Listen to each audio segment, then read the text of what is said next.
again, Margaret. Hello, is this Margaret? Hi again. We're continuing with some strange stories from West Virginia for you. And one of the strangest is the story about the Sodder family. It is still being discussed because people are still trying to find plausible explanation for what happened on that fateful Christmas Eve, December 24th, 1945. If you haven't heard about this, you're not alone. I only recently heard about it from CB, and while we were in West Virginia, we went to find the location where this incident happened. I am talking about the dead or missing children of the Sodder family in Fayetteville, West Virginia. I am your host, LT Bartek.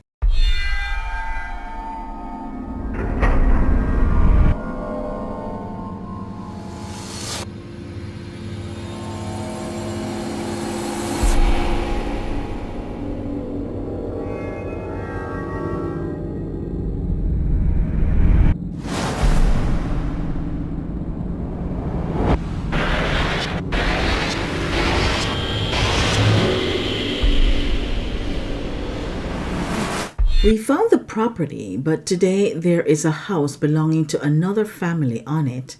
And out of respect, we only took what we could from a drive-by, but decided not to drone over because the person or persons living there have nothing to do with this story. So what we're seeing is a street view of the property that the Sodder family once owned. This is how the story goes. Listen to the end. I would love to hear your thoughts on this story, so leave me a comment below. It was the night of December 24th, 1945. The Sodder family, Dad, 50-year-old George Sodder, an immigrant from Tula, Sardinia, Italy, back in 1895. His wife, Jenny Nee Cipriani, a storekeeper's daughter from Smithers, West Virginia. Their 9 children, John, 22, Marion, 19, George Jr., 16, Maurice, 14, Martha, 12, Louis, 9, Jenny, 8, Betty, 5, and 2-year-old baby Sylvia were downstairs in their 2-story home located 2 miles outside Fayetteville, West Virginia, enjoying each other's company. Their second oldest son, Joe, 21, had left home to serve in the military during World War II. Jenny remembered it was 10 p.m. when she told everyone it was bedtime, but the younger kids were too excited for Christmas to sleep, citing on having beautifully wrapped presents from their sister Marion, who had bought them from her pay working at the dime store in Fayetteville. Jenny conceded to their pleas to stay up a little longer, leaving the 2 older brothers, Maurice and Louis, to watch over them. George Jr. and John were tired from working with George Sr., their father, all day, and called it a night, and they went to bed. Mother Jenny took baby Sylvia upstairs with her to her room and went to bed as well. It was about 12:30 a.m. The phone rang, and Jenny went downstairs to answer it. All the children were finally asleep in the attic except Marion, who had fallen asleep on the living room couch. The caller sounded like she was at a party based on the noise in the background. She asked for someone Jenny didn't know, and Jenny told her she had reached the wrong number. The lady laughed, and Jenny hung up the phone. At 1 a.m., a loud bang coming from the roof jolted Jenny awake. The object that had hit the roof rolled off and fell to the ground. Jenny thought nothing of it and went back to sleep. Later that night, in her unconscious state, she smelt smoke and jolted awake again. When she got up, she found that the room George Sr. used for his office was engulfed in flames. The fire was mostly in the area around the telephone line and fuse box. Jenny quickly ran to wake her husband, and he in turn went to wake the older boys. In the commotion, Marion came awake and ran out of the house, followed by John and George Jr. Jenny, with Sylvia in her arms, ran from the now inflamed house a few moments later, all the while shouting to the other 5 children to get out. George was the last to leave the now engulfed house.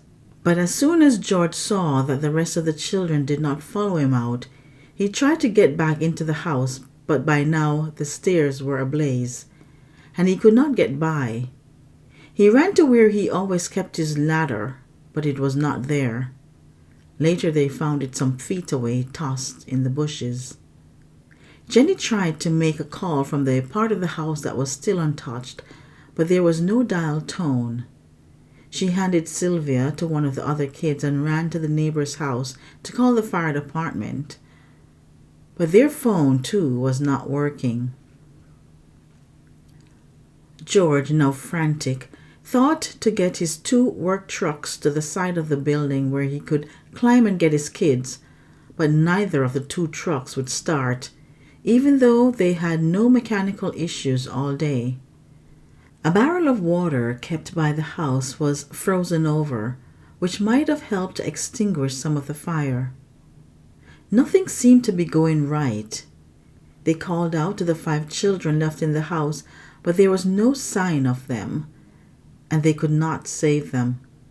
Helplessly, they could only stand and watch the house be engulfed in flames. Jenny remembered it took only 45 minutes to shatter her entire world. It wasn't until the next morning that the fire department showed up, stating that there was no one to drive the truck. At 10 a.m., after combing through the ashes, the fire department told the Sodders that they couldn't find any of their children's remains, also telling them that the fire might have burned the bodies to ashes. Now here are some thoughts that are contradictory. The fire department claimed that the fire was caused by faulty electrical wiring, but George remembered the Christmas lights still being on during the fire. Suppose the wiring was at fault. Shouldn't all the electrical appliances be off? A telephone repairman later told the family that the telephone line was not burned in the fire, which had stopped Jenny from making the call. He said the wire was obviously cut by someone who had been willing and able to climb 14 feet up the pole and stretch across 2 feet to do so. Later, a man whom neighbors had seen stealing a block and tackle from the property around the time of the fire was identified and arrested. He admitted to stealing those items and claimed he had been the one who cut the phone line, thinking it was a power line, but denied having anything to do with the fire. Stranger still, no record exists identifying the suspect. He was never ever found again.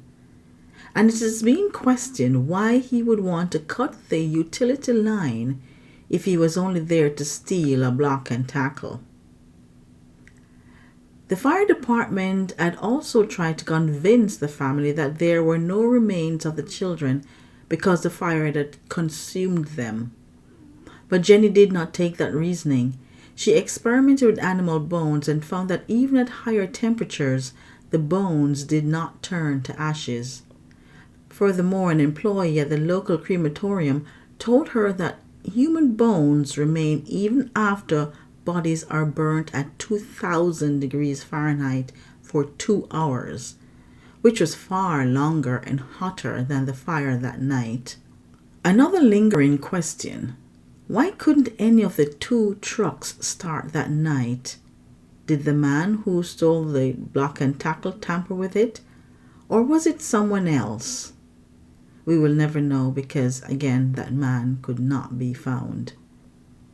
Evidence soon emerged indicating that the fire had not started in an electrical fault, but was set deliberately.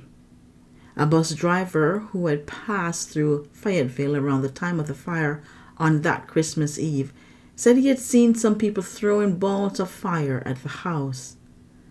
When the snow had melted a few months later, Sylvia found a small, hard, dark green rubber ball-like object in the bush nearby.